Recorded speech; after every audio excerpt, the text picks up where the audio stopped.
अलिफ लैला, किस्सा बूढ़े और उसकी हिरनी का। इसी तरह की नई नई कहानियां सुनने के लिए हमारे चैनल को सब्सक्राइब करें। वृद्ध बोला, हे दैत्यराज, अब ध्यान देकर मेरा वृतांत सुने। ये हिरनी मेरे चचा की बेटी और मेरी पत्नी है। जब यह 12 वर्ष की थी तो इसके साथ मेरा विवाह हुआ। यह अत्यंत पतिव्रता थी और मेरे प्रत्येक आदेश का पालन करती थी। किंतु जब विवाह को 30 वर्ष हो गए और इससे कोई संतान नहीं हुई तो मैंने एक दासी मोल ले ली, क्योंकि मुझे संतान की अति तीव्र अभिलाषा थी। कुछ समय बाद दासी से एक पुत्र का जन्म हुआ। बच्चा पैदा होने पर मेरी पत्नी उस बच्चे और उसकी माता से अत्यंत द्वेष रखने लगी। मुझे इस बात का अति खेद है कि मुझे अपनी पत्नी के विद्वेष का हाल बहुत दिन बाद मालूम हुआ। संयोगवश मुझे एक अन्य देश को जाना पड़ा।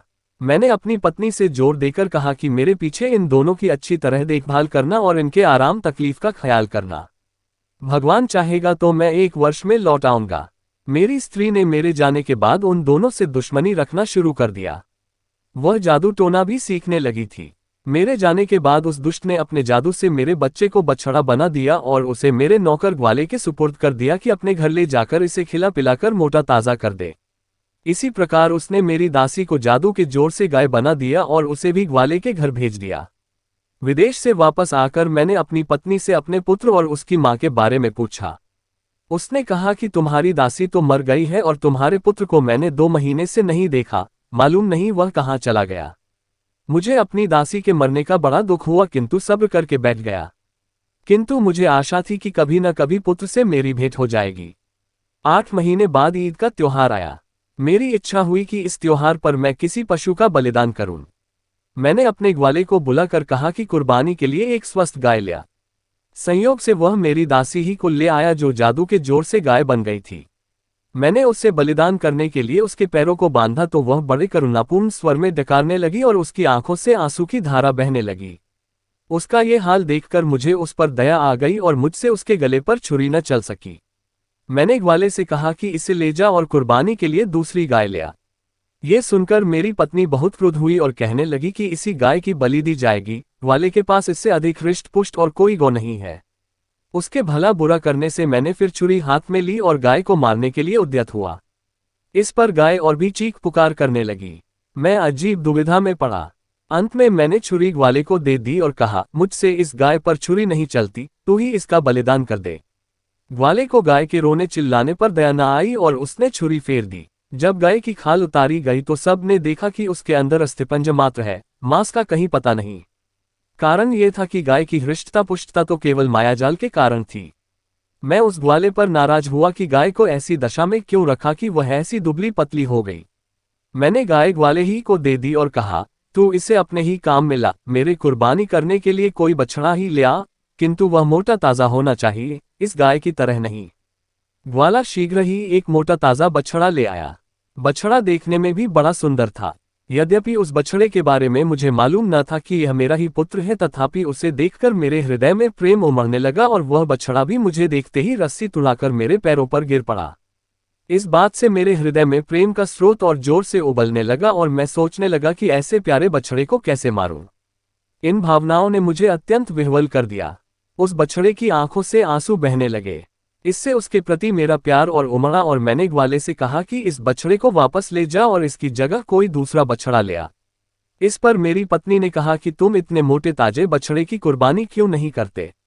मैंने कहा कि यह बछड़ा मुझे बड़ा प्यारा लगता है और मेरा जी नहीं करता है कि इसका वध करूं, तुम इसके लिए कुछ जोर मत दो। लेकिन उस निष्ठुर दुष्ट ने तकरार जारी रखी और विद्वेषवश उसके वध पर जोर देती रही। मैं उसकी बहस से तंग आकर छुरी लेकर पुत्र की गर्दन काटने चला। उसने फिर मेरी ओर देखकर आंसू बहाए। मेरे हृदय में ऐसी दया और प्रीति उमड़ी कि छुरी हाथ से गिर गई। फिर मैंने अपनी पत्नी से कहा कि मेरे पास एक और बछड़ा है, मैं उसे कुर्बान कर दूंगा। वह दुष्टमना फिर भी उसी बछड़े को मारने पर जोर देती रही, किंतु इस बार मैंने उसके बकने झकने की परवाह नहीं की और बछड़े को वापस कर दिया। हाँ, पत्नी के हृदय को सांत्वना देने के लिए कह दिया कि बकरीद के दिन इसी बछड़े की बलि दूंगा। ग्वाला बछड़े को अपने घर ले गया, लेकिन दूसरे दिन तड़के ही मुझसे एकांत में कहा कि मैं आपसे कुछ कहना चाहता हूं और मुझे आशा है कि आप मेरी बात सुनकर प्रसन्न होंगे। मेरी बेटी जादू टोने में प्रवीण है। कल जब मैं उस बछड़े को वापस लेकर गया तो वह उसे देखकर हंसी भी और रोई भी। मैंने इस विचित्र बात का कारण पूछा तो बोली कि अब्बा, जिस बछड़े को तुम लौटा कर जिंदा लाए हो वह हमारे मालिक का बेटा है, इसलिए मैं इसे जीता जागता देखकर प्रसन्न हुई। रोई इसलिए कि इसके पहले इसकी माँ की कुर्बानी दे दी गई थी। हमारे स्वामी की पत्नी ने सौतिया डाह के कारण इन माता पुत्र को जादू के जोर से गाय और बछड़ा बना दिया था। मैंने जो अपनी बेटी के मुंह से सुना, जैसा का तैसा आपको बता दिया। हे दैत्यराज, अब आप सोचिए कि यह वृतांत सुनकर मेरे हृदय में कितना शोक और संताप उठा होगा।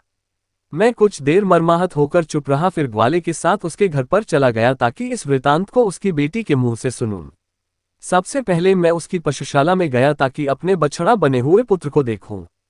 मैं उस पर हाथ फेरूं इसके पहले ही वह मेरे पास आकर इतना लाड करने लगा कि मुझे विश्वास हो गया कि यह मेरा पुत्र ही है। मैंने लड़की के पास जाकर ग्वाले के मुंह से सुना हुआ हाल दोबारा सुना और लड़की से कहा कि क्या तुम इस बछड़े को फिर से मनुष्य का रूप दे सकती हो? उसने कहा, निश्चय ही मैं उसे दोबारा मनुष्य बना सकती हूँ। मैंने कहा, अगर तुम ऐसा कर दो तो मैं तुम्हें अपनी सारी धन संपदा दे दूंगा। लड़की ने मुस्कुरा कर कहा कि हम लोग आपके सेवक हैं, आप हमारे मालिक हैं, आपकी आज्ञा शिरोधार्य है, किंतु बछड़े को मनुष्य रूप में 2 शर्तों पर दूंगी। एक तो ये कि उसके मनुष्य बन जाने पर आप उसका विवाह मेरे साथ कर दें, और दूसरा ये कि जिसने इसे मनुष्य से पशु बनाया है उसे भी थोड़ा दंड दिया जाए। मैंने उत्तर दिया, मुझे तुम्हारी पहली शर्त बिल्कुल मंजूर है। मैं तुम्हारा विवाह उसके साथ कर दूंगा और तुम दोनों को इतना धन धान्य दूंगा कि जीवन पर्यंत तुम्हें किसी चीज की कमी नहीं रहेगी। दूसरी शर्त में निर्णय मैं तुम्हारे ही हाथ छोड़ता हूँ। तुम जो भी दंड उसके लिए उचित समझोगी वही दंड मेरी पत्नी को दिया जाएगा। हाँ, यह जरूर कहूंगा कि यद्यपि वह दुष्ट दंडनीय है किंतु उसे प्राणदंड न दे देना। लड़की ने कहा कि जैसा उसने आपके पुत्र के साथ किया है वैसा ही मैं उसके साथ करूंगी। ये कहकर उसने एक प्याले में पानी लिया और उसे अभिमंत्रित करके बछड़े को सामने लाकर कहा कि ऐ खुदा के बंदे, अगर तू आदमी है और केवल जादू के कारण बछड़ा बना है तो भगवान की दया से अपना पूर्व रूप प्राप्त कर ले। ये कहकर उसने अभिमंत्रित जल उस पर छिड़का और वह तुरंत ही मनुष्य रूप में आ गया। मैंने प्रीतिपूर्वक उसे छाती से लगाया और गदगद स्वर में उससे कहा कि इस लड़की के कारण ही तुमने फिर से मानव देह पाए है, तुम इसका एहसान चुकाओ और इसके साथ विवाह कर लो। पुत्र ने सहर्ष मेरी बात मानी।